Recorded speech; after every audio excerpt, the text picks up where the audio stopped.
through a variety of weapons.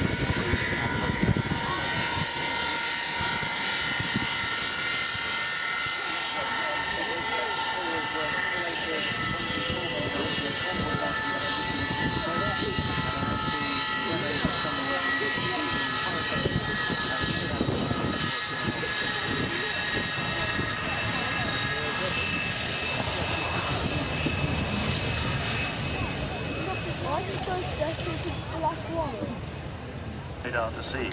And there was Roy Chadwick, who designed her in 1946, and he did it so far ahead. The Howl.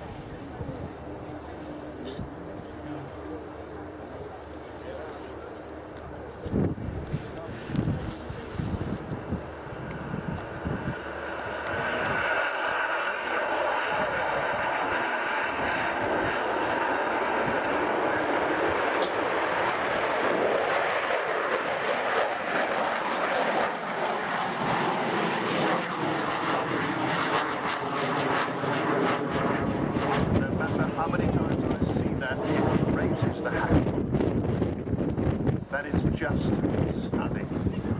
And Kev Ronin's doing a fantastic maneuver at the top of the climb there.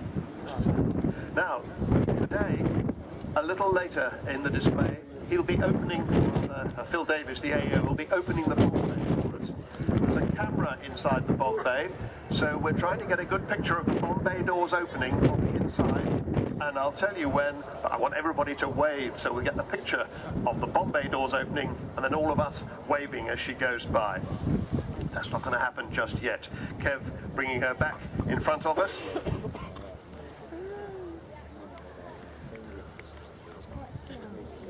There again you get that slimline view of this aircraft. And just to show as she approaches this time, she doesn't always have to make a lot of noise. She tiptoes up on you, and you don't realize she's there. And you look up and see what the Americans call the aluminum overcast, because the sky goes dark when she flies over.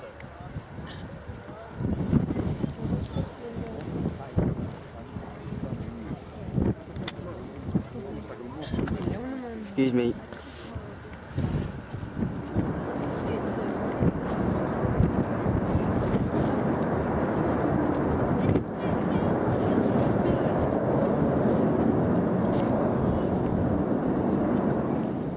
Now then, as she comes back in towards us this time from half right, this is when they'll be opening the bomb doors, so please be ready to wave. I'll give you the word. But of course, the conditions are absolutely perfect for this because the light here is lovely with this beautiful blue sky and the puffy white clouds. How different from this morning. How lucky we are when the weather situation suddenly improves.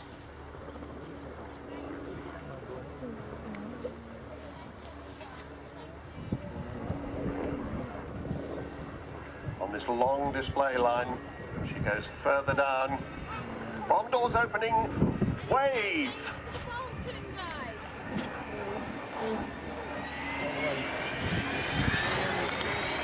That's the amazing, thank you very much.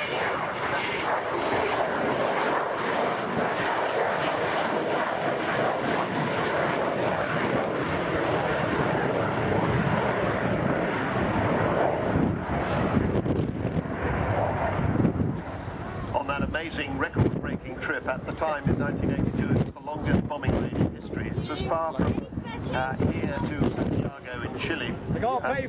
It involves the whole of the Royal Air Force's air refueling capabilities with Victors and other Vulcans involved. And they got all the way there and back, and they dropped those 21 1,000-pound bombs on the runway at Port Stanley. They hit the runway with 2 of them. Now, you might not think that's a very good proportion to be successful with, but these were Second World War done bombs, no guided bombs there. So if you wanted to be sure of hitting a target, you had to drop a lot of bombs, and you hoped that some of them would hit, and 2 did, and that was what was required. Bomb doors should be closing as she comes around this time, but you just get the last look at the size of that bomb bay. And Phil Davis in the AEO seat at the back is just about to operate the switch, and there it is, the bomb bay doors close. You could have your name in that bomb bay next year.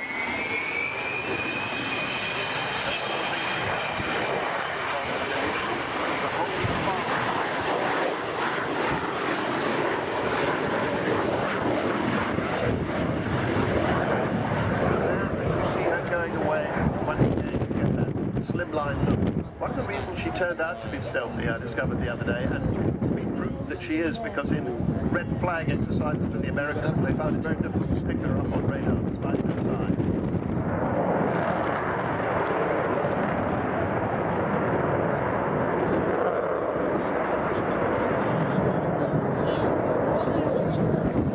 I knew it was going to do that. One of the reasons it turned out to be stealthy is because she's curved. Lots of curves on her. That's what they... V2 was the same.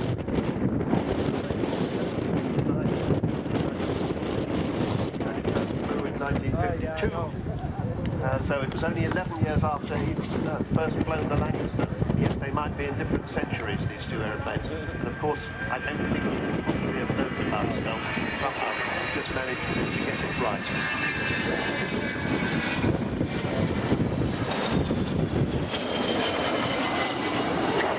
Noise again in a minute.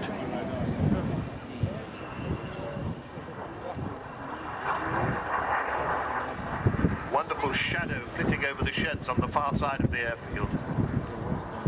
Triangular shape. Well, not quite as much noise as I thought this time. He should be going into a spiral climb.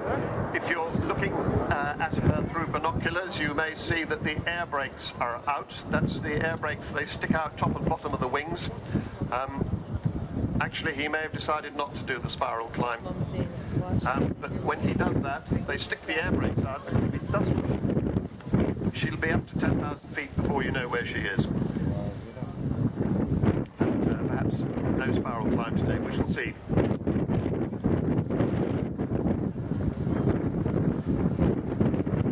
We were saying earlier that we're hoping she's going to be around for next year. I can see the air brakes out now. She's going to...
Off, because she's going to descend now back into the circuit so that we can see her do a low overshoot. She'll come down the runway in the landing direction and then put the power on again and go round for her final landing. Something else you might want to be involved with is checking up on her on the websites. A whole lot of new web pages. It's all the W's, vulcantothesky.org, vulcantothesky.org, all one word. And there you can buy the merchandise, you can join the club, you can do practically everything. You can sign up to get a Twitter feed, and so that you will find out where she is at any time. And, you know, when she's flying on displays this afternoon, you would have been receiving information as to when she was taxiing and when her engine started and all that kind of stuff. She's now got a new home, has Vulcan. She's been at RAF Lynham to have her winter servicing done. Of course, that's now no longer an operation, which is very sad to say. But she has a new home at the snappily named Robin Hood Airport Docks to Sheffield, hands for short, otherwise known as fittingly. And interestingly, that was where she was stationed for about 8 years, between 1960 and 68. But she lives in a sumptuous hangar now, and the trust is trying to set up a visitor centre around her so that you can go and see her when she's being serviced and go and look round. That's coming together. You can find out more information about that on the website. Now the other thing is that if you want to give money straight away, as soon as she's finished, get your mobile out and text the word Vulcan, B-U-L-C-A-N, to 70558. Her number is XH558. So text the word Vulcan to 70558. It will cost you a fiver.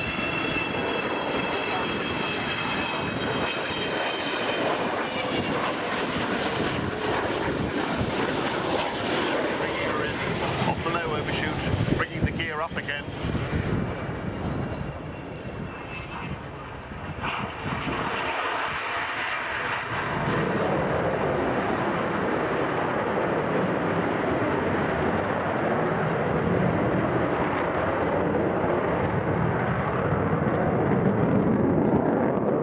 Climbing like a homesick angel.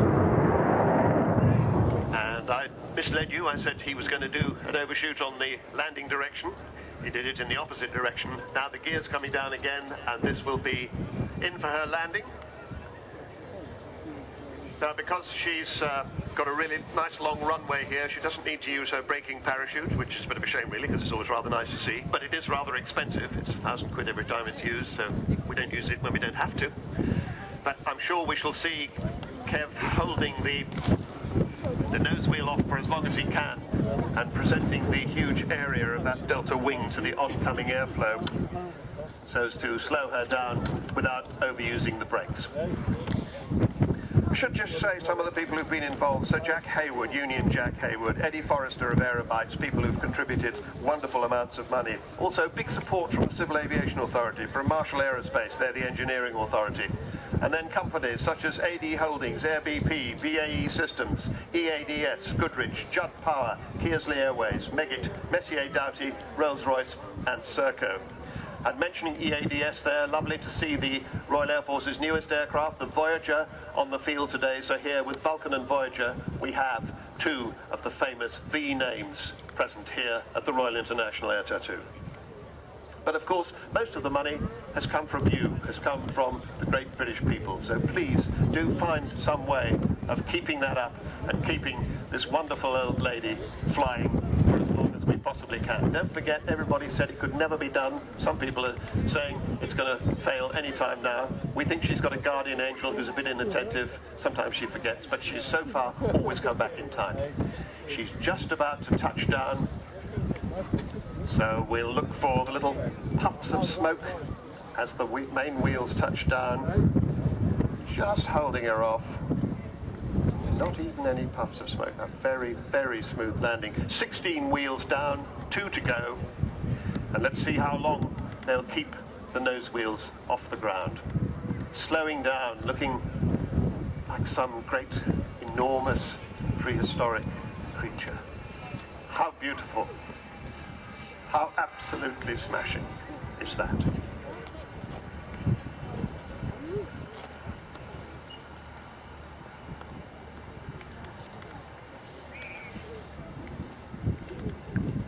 Wheels back to Earth.